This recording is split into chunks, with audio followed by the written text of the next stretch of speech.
Bonjour à tous et bienvenue dans ce troisième épisode dans lequel nous allons aborder les paramétrages de notre simulation. Nous allons réutiliser les bases vues dans le premier épisode et les adapter dans cette nouvelle situation. Donc nous voici de retour dans Blender. La première chose à faire, ça sera de réorganiser et de renommer donc les objets qui sont présents dans la hiérarchie. On va utiliser la plupart du temps des termes techniques en anglais. De plus, dans certains logiciels, il y a des sortes d'aberrations. Par exemple, shading ou shader, ils vont être traduits comme ombreur, mais normal bump, on va le laisser normal bump. Donc pour moi, c'est incohérent. Et de toute façon, certains logiciels utilisent les mêmes termes, d'accord? C'est une sorte de convention. Donc vous n'allez pas être perdu, vous allez gagner même du temps à apprendre les termes techniques en anglais. On ne vous demande pas d'apprendre l'anglais, on ne vous demande pas de parler anglais, on vous demande d'apprendre les termes techniques tels qu'ils sont et arrêter de les traduire en français, c'est juste aberrant. Donc ici par exemple pour le Bezier Curve, je vais mettre tunnel path. Donc le path, c'est aussi un terme fortement utilisé en animation qui détermine en fait un chemin grâce auquel on anime un objet. On va créer une nouvelle collection, simulation. On va rajouter dans un premier temps forcément le domaine. Donc Shift A, Cube. Je vais mettre sur la vue de dessus. On va faire un scale, donc S. Parce que les touches en français S ça correspond à rien. Et si on apprend l'anglais, S on comprend, ça veut dire scale. Donc déjà au niveau mnémotechnique, apprendre l'anglais ça va vous aider pour les raccourcis. Sauf si vous avez envie de tout remapper, c'est-à-dire refaire entièrement les touches à votre aisance. Alors, un scale, encore une petite fois. Donc là, on ne va pas aller jusqu'au bout, d'accord? On va s'occuper simplement du champ de vision de la caméra. La vague va arriver d'ici, elle va démarrer de là. Je ne veux pas qu'on voit la source, parce que le temps qu'elle se calcule, elle ne sera pas très esthétique. On va vouloir, en fait, la voir commencer plutôt dans ces eaux-là. Jeu de mots. Donc ouais, à peu près ici, donc on va prendre notre domaine et on va l'ajuster. Par contre l'outil scale là-dessus, si vous ne connaissez pas encore les axes par cœur, si vous appuyez sur S, X, vous pouvez donc forcer le scaling sur un axe, pareil pour S, Y. Voilà, et pareil pour le mouvement, donc grab, G. Voilà, donc on n'a pas besoin que la simulation soit jusqu'au bout. Là, ça me paraît juste. Maintenant, on va regarder. Hop, ça c'est pas bon. Donc, scaling sur l'axe des Z. On va faire un petit peu encore. Scaling, Z. Hop, G, Z. Voilà. Là, ça me paraît correct. Je sauvegarde. On va pouvoir maintenant le transformer, donc, ce cube en volume, en domaine. Donc j'ai sélectionné fluide, domaine, on veut donc ici du liquide. Donc pour rappel, les subdivisions, pour l'instant on va les laisser à 32, quoique on va même les mettre tout de suite à 64 pour faciliter les réglages de notre simulation. Le timescale, on va le laisser donc à 1. Les CFL, donc c'est-à-dire la vitesse qui est possible pour une particule de traverser, donc là c'est 4 segments, donc on va le laisser pour l'instant. On verra s'il faudra le changer par rapport à la vitesse de notre simulation, la vitesse des gouttes de l'eau. Time step maximum, pareil. Donc tout ça, on va le laisser. Dans les collisions, on va les enlever parce que je ne sais pas si ça influe sur le temps de calcul, des fois que. Mais normalement, bon, la simulation devrait se passer à l'intérieur et devrait rester à l'intérieur du tunnel, donc bon. Liquid, ouais, donc on utilise toujours le mode flip, donc il y a flip et l'autre ancien modèle c'est le pic. Donc là ils ont opté pour le modèle de simulation flip, donc vous pouvez aller voir, il y a pas mal de sources là-dessus, mais c'est très technique, hein. C'est juste un modèle de simulation physique. Pour la diffusion, on sait que c'est de l'eau, donc il y a déjà les paramétrages, là je pense que c'est les paramétrages par défaut dans l'eau, donc on va, voilà, donc oil, la viscosité va changer. On verra ça peut-être dans un autre tuto, mais pour l'instant on gère de l'eau, donc on va demander un modèle physique qui correspond à de l'eau avec une viscosité qui correspond à l'eau. Donc surface tension, on va en parler après, donc pour l'instant 0. Les guides on n'utilisera pas pour l'instant, et les collections on n'utilisera pas non plus pour l'instant. Pour l'instant, on le laisse comme ça. Donc ici, vous voyez, donc au niveau du morcelage, on va dire, de notre domaine, 64, c'est pas terrible. C'est-à-dire que ça, pour lui, ça correspond à la taille d'une goutte. Si on veut être précis, je vous rappelle que notre tunnel fait de largeur un peu plus de 7 mètres. Et pour moi, j'ai estimé qu'une goutte, elle fait toujours en dessous d'un centimètre. C'est-à-dire qu'on va la faire au niveau de la simulation, on va lui demander d'avoir une résolution, on va dire plutôt de 2 cm. On parlait de surface tension, justement, c'est à quel moment, en fait, l'eau va se dégager en gouttes. L'eau, elle a tendance à rester de façon uniforme, mais quand la tension est trop forte, elle se dégage en termes de gouttes, justement. Donc c'est vraiment l'effet qu'on voit quand une goutte tombe du robinet. On appelle ça donc la surface tension. Et la plupart du temps, une goutte mesure environ 5 mm. Pour nous, on va dire qu'une goutte, elle va commencer à être créée quand il y a une surface tension de plus de 2 cm. Donc, petit calcul rapide, 7 mètres, donc 700 cm divisé par 2, on est à plus de 300. D'accord, 350. C'est-à-dire que si on est en dessous de 350, notre simulation, je parle bien ici, dans la résolution, si on est en dessous de 350, on va avoir une simulation qui n'est plus très photoréaliste en termes de physique. On va passer à l'étape suivante. On va demander à un objet de générer des fluides à l'intérieur de notre domaine. Donc, majuscule A. Je ne vais pas demander un plane, j'ai besoin de quelque chose de circulaire. Malheureusement, le circle ici n'a pas de surface. On a obligatoirement besoin d'une surface dans l'exercice pour émettre des particules d'eau. Donc, on va éditer un cylindre. Voilà. J'appuie donc sur point pour avoir la vue centrée sur mon objet. Je vais passer donc en mode solide pour qu'on puisse bien voir. Voilà. Je vais éditer donc cet objet. Je suis en mode face, d'accord, qui est le numéro 3. Je sélectionne la face qui m'intéresse et je vais lui demander donc une sélection inversée. Invert, ok, je supprime. Donc je supprime quoi? Les faces, voilà. Donc là c'est bon. Maintenant c'est pas tout. Dans un logiciel de 3D, les 3/4 du temps, une surface n'a qu'un seul côté. L'ennui ici c'est qu'on ne sait pas forcément laquelle parce que dans cette représentation, en mode solide ou même les autres modes, on ne nous indique pas quelle est la surface qui est techniquement calculée par l'ordinateur. Le seul moyen de le savoir, en fait, c'est de connaître la direction de la normale. On a une seule normale par face. Quand on double cette normale, on appelle ça du two-sided, c'est-à-dire qu'en fait, l'ordinateur va générer 2 fois la face, une fois normale et une fois inversée. D'accord? Donc des fois, vous allez avoir des shaders où il est marqué two-sided, par exemple, c'est pratique, par exemple, pour faire des feuilles, des choses qui sont relativement plates.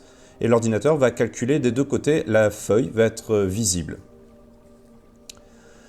Donc ici, le seul moyen pour savoir et pour visualiser ça, on va aller dans les overlays, donc c'est-à-dire tout ce qui est l'interface visuelle. On va aller dessus. Je vais passer donc en mode édition. Je resélectionne. Et ici, miracle, on a quelque chose qui s'affiche qui s'appelle normal. On va choisir donc la dernière. Et on a même l'option ici de pouvoir agrandir ou pas. Ce qui permet de visualiser notre normale. Donc là, on voit que la face, elle est vers le bas et donc pas vers le dessus. Grâce à cette information-là, je vais pouvoir maintenant contrôler un peu plus facilement mon émission de fluide. Je repasse en mode classique. Je lui demande fluide, flow, liquid, inflow. Donc ça, on avait vu dans le premier épisode à quoi ça correspond. Bien, on va pouvoir maintenant l'inclure dans notre simulation. On va repasser en mode wireframe et on va le positionner à l'endroit qui nous intéresse. Donc on va mettre la vue de dessus. On le veut ici. Je vais zoomer dessus. On va le mettre un peu plus haut. Je recentre ma vue. Donc R pour rotation. Vue de dessus, je vérifie, c'est bon. S pour scaling. G pour grab, on le remet, voilà. Donc ici, on a déjà notre objet. Il dépasse du dessous, donc ça, c'est pas bon. Ça va générer des petits conflits. Donc, on va faire un scale uniquement sur l'axe des Z. Et on peut le bouger légèrement vers le haut. Voilà. Hop. J'ajuste. Qu'est-ce que ça donne maintenant? Ok. Ça a l'air d'être bon. On va le rentrer un peu plus dans le domaine. En vue du dessus. Rotation. Grab. Et je vais lui demander Set to Origin. Parce qu'on avait déformé sa géométrie. Donc on va demander Origin to Geometry. Voilà. On a le centre maintenant qui est bien là où il faut. Ok. Je sauvegarde. On va demander ici à notre domaine, parce que sinon c'est un peu casse-pied, qu'il soit visible en wireframe. Viewport, solid, wire. Ok, sauvegarde. Donc là ça commence à être un peu plus pratique pour travailler. Donc normalement, je prends mon domaine, je vais sur le mode fluide, je le mets à jour en validant n'importe quel des paramètres ici. Il ne va rien se passer normalement, donc je vais me mettre sur la première frame. Pourquoi? Parce qu'on n'a toujours pas demandé un taux d'émission. Donc je vais me remettre au début. Là. Surface émission, je vais lui mettre 10. Initial velocity, on en a besoin. C'est-à-dire que là, on a un flux qui va être dégagé. Donc on a déjà une vélocité, c'est-à-dire une vitesse qu'on va induire aux particules. Hop, donc je vais lui mettre 10 en fonction de la normale. Pour vérifier que c'est bon. La normale, elle est dans quel sens? Eh ben, elle n'est pas dans le bon sens. Nous, on veut que ce soit de l'autre côté. Voilà. Ça me paraît être bon. On va quand même changer la taille ici, donc à 128, je vais le mettre à allez, 150. Voilà. On va pouvoir tester maintenant la simulation. Donc on revient à la première frame.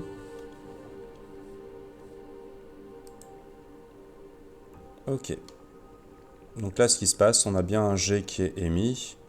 Comme on n'a pas mis de collision, en fait, il déborde à l'intérieur de notre tunnel, mais le tunnel n'a pas été pris en tant qu'effector. On n'a toujours pas attribué ça, donc là, en fait, ça disparaît en fonction du domaine. Et comme j'avais dit, en fait, une légère épaisseur, c'est pas suffisant. Ça risque de faire des interférences. On va donc bouger un petit peu notre domaine. Je vais l'agrandir un peu. Et le déplacer légèrement vers le bas. Voilà. Ok. On peut remettre ça à défaut. Première frame. Voilà, on voit que ça pénètre. Donc là, c'est bon.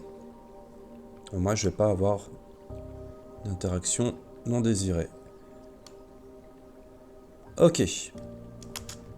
Maintenant, je vais demander donc à notre tunnel de devenir un effector et donc d'être géré en tant que collider, c'est-à-dire quelque chose qui crée des collisions.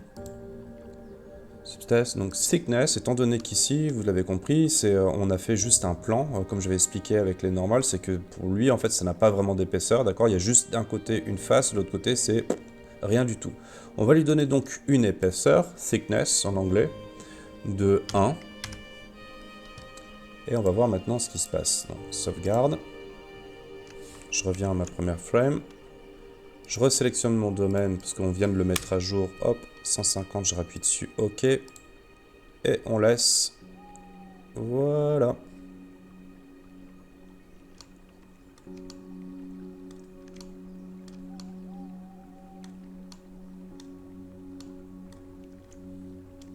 Donc là, l'eau se propage correctement à l'intérieur de notre tunnel.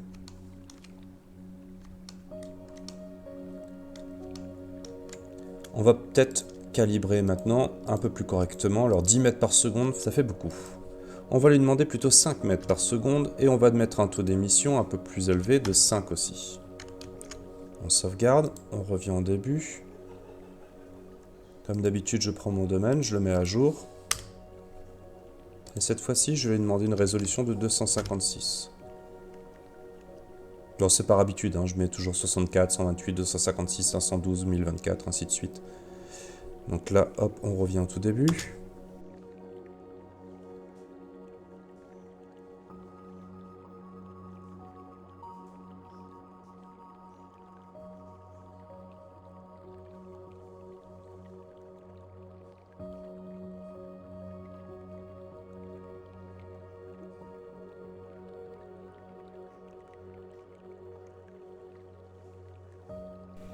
Voilà, donc il a terminé de générer son fichier, qui va être relativement imposant. Je vous rappelle que les fichiers sont, quand vous le sélectionnez, d'accord, vous avez donc dans la simulation, cache, et ici donc vous avez la taille de vos fichiers. En allant dans le menu liquide, on pourrait tout de suite, comme on l'a vu dans le premier épisode, appuyer sur Mesh et lui demander donc de calculer donc les particules et les transformer en mesh. On avait vu justement la surface tension, c'est ce qui va faire la différence entre ce qui va créer des particules, c'est-à-dire ce qui va se détacher, d'accord? Tout ce qui va être supérieur à 2 cm avec la vitesse, il va en créer des particules, il ne va plus les comprendre dans le mesh. Donc ça, on va le voir par la suite. Mais n'oubliez pas, dans le mesh, on va ici, particle radius, on va le mettre sur 1. Pour que ce soit un peu plus défini, un peu moins en rond. Sinon, on a l'impression que ça va être du miel.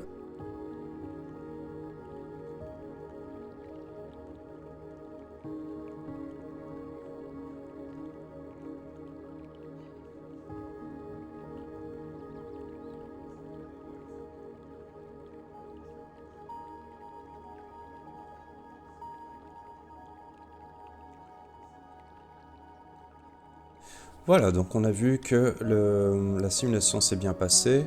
Bon, il y a des petits rejets qui ont dépassé. Là, ici, c'est pas très important. En fait, il faudrait simplement baisser, on va le faire de suite. On va simplement baisser le scale sur l'axe des Z.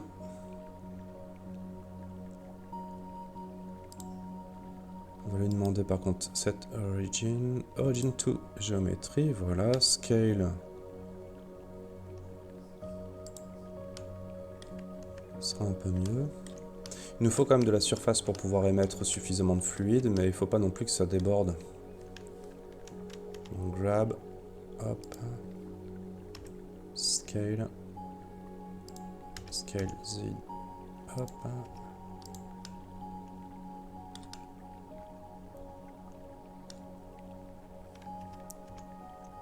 Ok, donc là ça sera bon.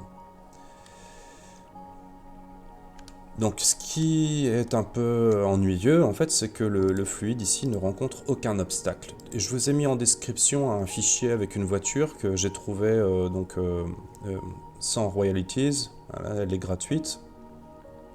Et on va s'en servir comme obstacle. Donc j'enregistre ma scène, hop. Je vais importer donc FBX, la voiture, hop. Donc normalement elle est, je l'ai mis à l'échelle. Grab, Z, hop. On va vérifier avec la solide pour voir si c'est bon. Grab, Z.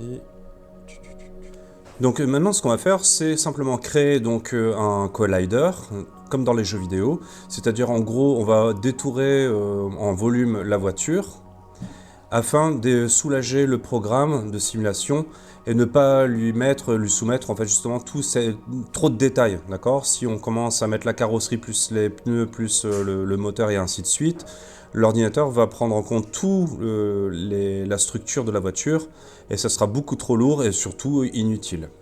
Donc là, ce qu'on va faire, c'est importer, donc on va passer en reform, voilà, vue du dessus. Donc j'importe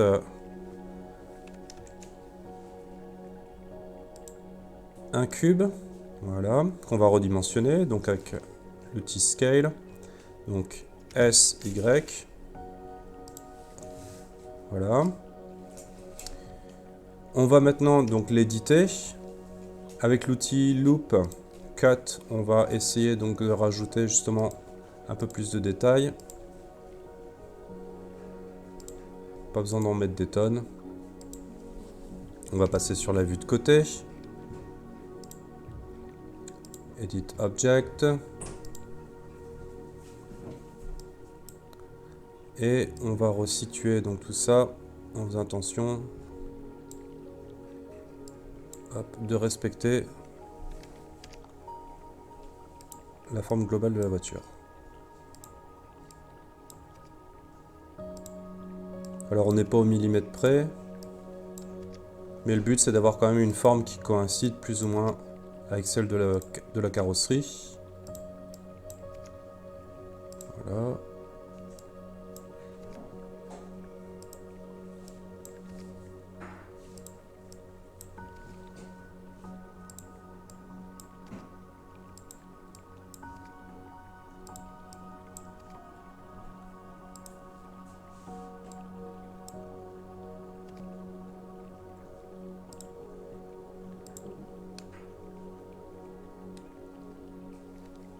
On va remettre aussi donc un loop cut sur les côtés. Ça va être plus sympa pour l'eau.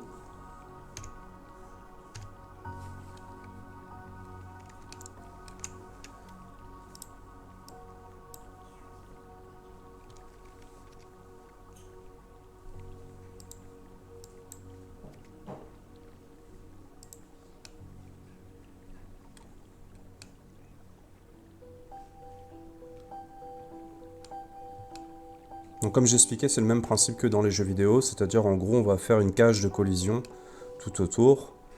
L'ordinateur aura plus de facilité à digérer que l'intégralité de la structure là, qui est d'origine. Voilà.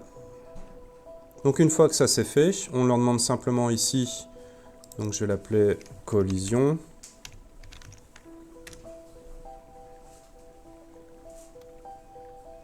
Et on va lui demander de ne pas le rendre, simplement parce qu'on n'a pas besoin que ce soit visible durant notre rendu. Et celui-ci, donc, on va lui demander de faire partie donc des fluides et de le mettre donc dans la série Effector, toujours donc en collision. Voilà. Et ça, on pourra le lier après avec la voiture.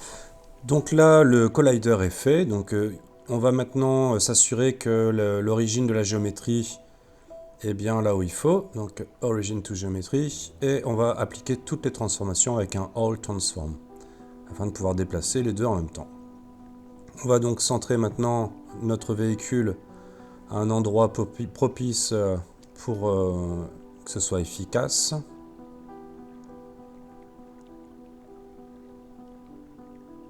Donc il n'y a pas besoin de changer le scale, normalement le scale est bon, il suffit de faire une rotation et ou un déplacement sur la hauteur pour ajuster les roues. Alors un petit conseil aussi, au niveau du collider, il ne faut pas, donc c'est des séries effector, d'accord? Donc parmi les effectors, il faut éviter qu'ils s'entrecroisent, qu'ils s'entremêlent. Ça risque de faire des fois des petits problèmes en fait lors du calcul. Donc là on vérifie, ça va, on le voit, ça permettra au loin de faire un peu plus d'éclaboussures et de générer des vagues un peu plus impressionnantes.